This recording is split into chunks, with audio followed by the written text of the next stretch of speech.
تو میں مولا علی کے قدموں میں بیٹھ گیا. میں نے کہا علی جب تیری یہ شان ہے تو محمد عربی کا کیا مقام ہوگا. میں نے کلمہ پڑھنا شروع کر دیا. دیکھیں نا تقاضا پورا کیا ہے حضرت علی نے. تو وہ کہنے لگا علی تیرے انصاف کے رنگ نے نا, جملہ یاد رکھنا, کہنے لگا یہودی علی تیرے انصاف کے اس رنگ نے میرے دل سے کفر کی میل دور کر دی, تیرے عدل نے میرا کفر توڑ دیا, کفر. لیکن شرط دیکھیں نا, غریب آدمی ابو ایوب انصاری, ماڑے بندے.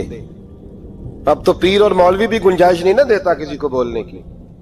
تو سیاست دان تو اللہ ہی کی پناہ, وہ تو پتہ نہیں کس طرح سوتے ہیں رات کو, اللہ ہی جانتا ہے. پتہ نہیں کس طرح اپنے آپ کو مطمئن کر کے وہ زندگیاں گزار رہے ہیں, خدا ہی بہتر جانتا ہے. حضرت عمر فاروق جیسا دلیر اور جرری آدمی جمعہ پڑھانے مسجد میں داخل ہوئے تو جناب ابو ایوب انصاری دروازے پہ کھڑے ہو گئے. کہنے لگے عمر تیرے نوکر نہیں, ٹائم پہ آیا کر, بڑی دیر سے کھڑے ہیں. کیوں دیر سے آیا؟ بڑے جلالی تھے نا حضرت عمر, لیکن وہ جلالی اس وقت تھے جب کوئی ظلم کرتا تھا, اور ذات کے لیے جلالی نہیں تھے. کب وقت پہ آیا کر, کو ملازم نہیں تیرے. تو سیدنا فاروق اعظم منبر پہ چڑھے اور فرمانے لگے اللہ ابو ایوب انصاری کا بھلا کرے, جب تک اس طرح کے لوگ موجود ہیں کوئی بادشاہ بگڑے گا نہیں, اللہ اس کا بھلا کرے, اس نے میری توجہ صحیح. اور پھر عمر رو پڑے, رو کے فرمانے لگے مسلمانوں معاف کر دو, غلطی کوئی نہیں, میرے پاس کرتا ایک ہی ہے, اور عبداللہ کی ماں نے وہ دھو کے خشک ہونے کو ڈال دیا تھا, غریب ہوں, کرتا دوسرا کوئی نہیں, تو وہ ذرا نا خشک ہونے میں آ کے دیکھ لو ابھی بھی گیلا ہے, مجھے معاف کر دو, میری غلطی نہیں ہے. صحابہ درد کے ساتھ رونے لگے اور کہنے لگے اللہ اس طرح کے حکمران ہمیشہ عطا کرتا رہتا. میرے بھائی تو انصاف کا رنگ تو دے, ان تقاضوں کو سمجھنا. یہاں کسی کی جرت ہے بول سکے, طاقت ہے کسی کی, لیکن انہوں نے اپنے آپ کو پیش کیا, سامنے پیش کیا اپنے آپ لوگوں کے سامنے. دو مال غنیمت کی چادریں بانٹ رہی ہیں, سب کو ایک ایک ملی ہے. فاروق اعظم جمعہ پڑھانے آئے تو اسی چادر کا کرتا, اسی کی تامت. لوگ کھڑے ہو گئے, عمر بتا تو نے دو کیوں لی؟ یہ انصاف ہے, یہ عدل ہے, کیوں لی دو؟ حضرت عمر کہنے لگے میرا بیٹا جواب دے گا. عبداللہ بن عمر بولے, کہنے لگے ابا جی کے کپڑے بڑے پرانے ہو گئے تھے, میں نے اپنے حصے کی بھی اپنے ابا جی کو دے دی ہے. دیکھیں نا یہ انصاف میرے نبی پاک نے کیا ہے, صحابہ نے سیکھا ہے. میں اور آپ تیار نہیں, ہم تیار نہیں انصاف کے لیے, ہمارا مزاج نہیں انصاف کا. ہمیں خود بہت سارا آگے پیش ہو کے رنگ دکھانا پڑے گا, اس کے لیے ہماری تیاری نہیں. اس لیے ہم حکمرانوں کو گالی دے کے چپ کر جاتے ہیں, اس لیے ہم وکیلوں کے کہتے ہیں بکتے بڑا ہیں, جج بکتے, یہ باتیں کر کے ہم خاموش ہیں. ہم پیش نہیں کر پا رہے, ابھی تک ہم اپنے آپ کو کھڑا نہیں کر پا رہے کہ ہم سے مطالبہ کرو انصاف کا, کھڑا نہیں. حضرت سیدنا علی المرتضی شیر خدا رضی اللہ تعالیٰ عنہ فرماتے ہیں بدر کے لیے جب جا رہے تھے تو سواری ایک تھی, سوار تین تھے. ایک سواری اور سوار تین. فرماتے ہیں نبی پاک صلی اللہ علیہ وسلم نے فرمایا تین کٹھے نہ بیٹھنا, دو بیٹھے, سواریوں کو تکلیف ہوتی ہے. قربان جاؤں, کیسا رسول دیا ہے جو جانوروں کے حقوق کا بھی خیال فرماتے ہیں صلی اللہ علیہ وسلم. فرمایا دو بیٹھے. حضرت علی کہتے ہیں پہلے میں اور نبی پاک صلی اللہ علیہ وسلم بیٹھے, اور تیسرے ہمارے ساتھ ابو درداء رضی اللہ تعالیٰ عنہ. فرماتے ہیں جا رہے تھے بدر کے لیے, پہلے میں اور حضور بیٹھے, پھر نبی پاک اور ابو درداء بیٹھے. فرماتے ہیں پھر نمبر لگ گیا میرا اور ابو درداء کا, اور مصطفیٰ نے گھوڑے کی لگام تھامی تو حضرت ابو درداء تڑپ اٹھے, کہنے لگے علی نہ طبیعت مانتی ہے, نہ ادب مانتا ہے, نہ عشق مانتا ہے, تو اس طرح کر, میں تو چھوٹا ہوں, آپ کہیے رسول پاک سے, آپ ہر لحاظ سے بڑے ہیں, آپ عرض کیجئے کہ حضور نہ ادب مانتا ہے, نہ عشق مانتا ہے, نہ پیار مانتا ہے, نہ تقاضا ہے, مہربانی کرے آ جائیں. حضرت علی ہاتھ باندھ کے عرض کرنے لگے محبوبہ ٹھیک ہے باری آپ کی پیدل چلنے کی ہے, پر مہربانی کریں, ادب پیار اور محبت مجبور کر رہی ہے. تو حضور نے فرمایا علی چپ کر, میں عدل نہیں کروں گا تو لوگ عدل سیکھیں گے کیسے؟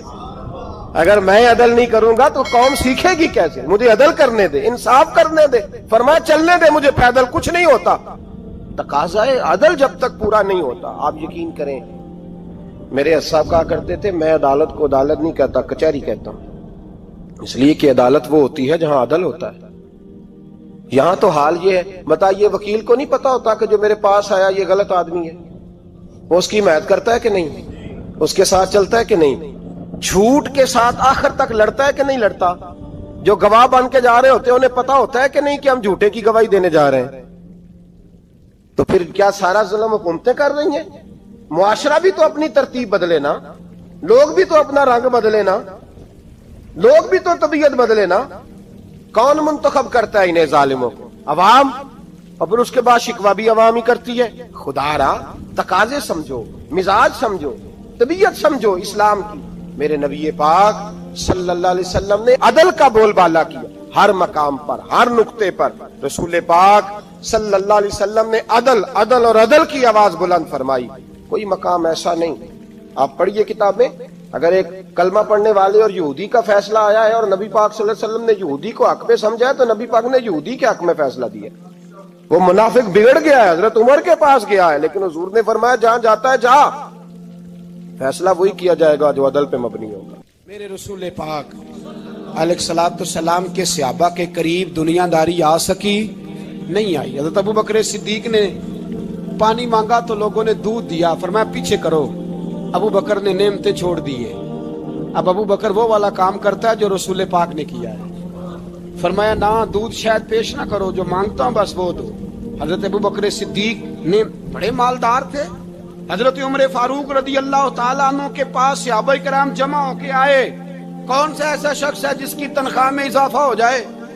تو لوگ کہتے ہیں نہیں نہیں مجھے نہیں چاہیے۔ پر ہم نے وہ لوگ دیکھے ہیں، حاجی صادق صاحب کو مسجد والوں نے کہا 1000 روپیہ تنخواہ بڑھانی ہے، تو حاجی صاحب کہنے لگے میرا بڑا سونا گزارا ہوتا ہے، مینوں نہیں بڑے نے۔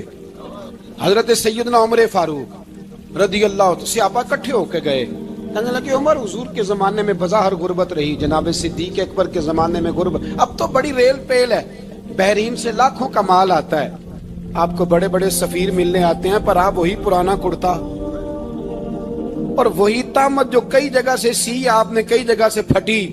اور حضرت عمر ایک دن عید کی نماز پڑھانے گئے تھے تو ننگے پیر ہی چلے گئے۔ لوگوں نے کہا جوتا، فرمایا ٹوٹ گیا تھا یار، پہننے کے قابل نہیں تھا۔